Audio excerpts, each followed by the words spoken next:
Hola, hola, hoy te quiero enseñar cómo hacer este queque de choco plátano en solo 5 minutos en el microondas.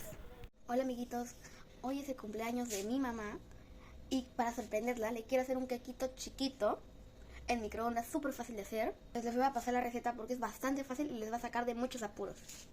Vamos a prepararla, solo necesitamos unos 5 minutos. Y bueno, pues vamos a empezar, obviamente con nuestras manos muy limpias. Para esto voy a necesitar un bowl, un tenedor para batir y una cuchara para medir los gramos. Lo primero que necesitamos para hacer esto es agarrar un huevo y romperlo. Ahora una pizca de sal y un chorrito de esencia de vainilla. Vamos a echar ahora 6 cucharadas de aceite.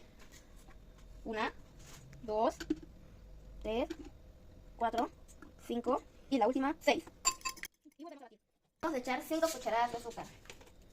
2, 3, 4, 5. Necesitamos 4 cucharadas de buttermilk. Ahora vamos a echar 4 gotitas de vinagre. No importa si es que es tinta o es blanco. Este es un gran secreto para que el queque quede húmedo. Necesitamos harina preparada, 5 cucharadas exactas. 1, 2, 4, 5. Vamos a echarle 2 cucharadas de cocoa. Y esta es la segunda. Hemos aplastado medio plátano de cera. Este platanito estaba súper maduro. Y como todos le dicen, mosqueadito. Le va a dar un sabor delicioso a nuestro queque. No se olviden de que estamos preparando un queque de chocoplátano. Ahora sí lo vamos a integrar en nuestros ingredientes. Y removemos, movemos. ¡Listo! Ahora se va por 3 minutos al microondas.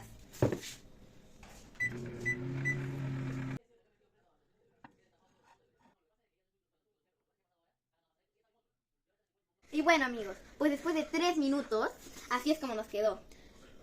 Y tiene un aroma espectacular. Desmoldamos nuestro quequito y ¡voilá! Miren esta textura. Tiene un súper aroma y miren esta pintaza. Este quequito es perfecto para los breaks y las loncheras. Y además, si es que quieren, le pueden agregar chocolate al gusto, manjar blanco o mantequilla de chocomaní. Queda buenazo. Para arriba, para abajo, para el centro y para adentro. De esta manera, te soluciona tu antojo en menos de 5 minutos. Y como es un día especial, decidí ponerle estos chocolatitos en trocitos pequeños. Y como siempre, para esa decoración de rosita que está en el medio, lo hice con limpiapipas porque yo soy un experto haciendo estos. Y miren cómo pasó de ser un quequito sencillo a una torta. ¡Feliz cumpleaños, mami! Que la pases muy bien y que Dios te bendiga, para que te dé muchos más años juntos. Eres una grandiosa mujer, mami. ¡Te amamos! ¡Gracias por todo! Síganos para más recetas fáciles. Bye, bye.